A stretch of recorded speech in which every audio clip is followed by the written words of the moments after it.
There was a Pride Fest, and we decided that we would talk about that on our front page. Don Morrison felt the story deserved front page attention, so he ran it front and center in the alternative community newspaper. We talked about the really interesting entertainment and the kinds of things that was going on at the Pride Fest. The reaction?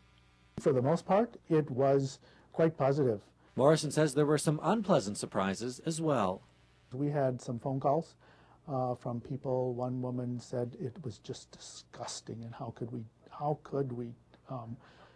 talk like this? Morrison says a couple advertisers pulled out, and this.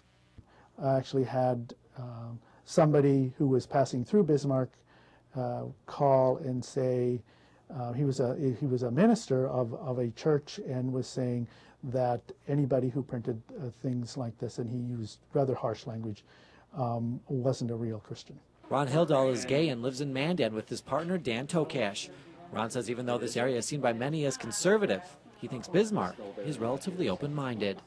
I think for those who are bold enough to be themselves and to be out, that they find no conflict. If no conflict exists, then why the reaction to the front page story? Is it hatred or is it fear? Well, sometimes the basis of fear is lack of understanding, lack of familiarity, avoidance.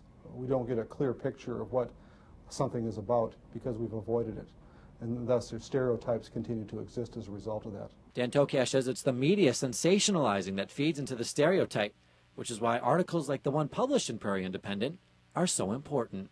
I think the media, a lot of the media portrays gay people as drag queens and swishy and whatnot, but the fact is I would say 95% of gay people are probably as normal as anybody else. You would never know walking down the street who's gay and who's not.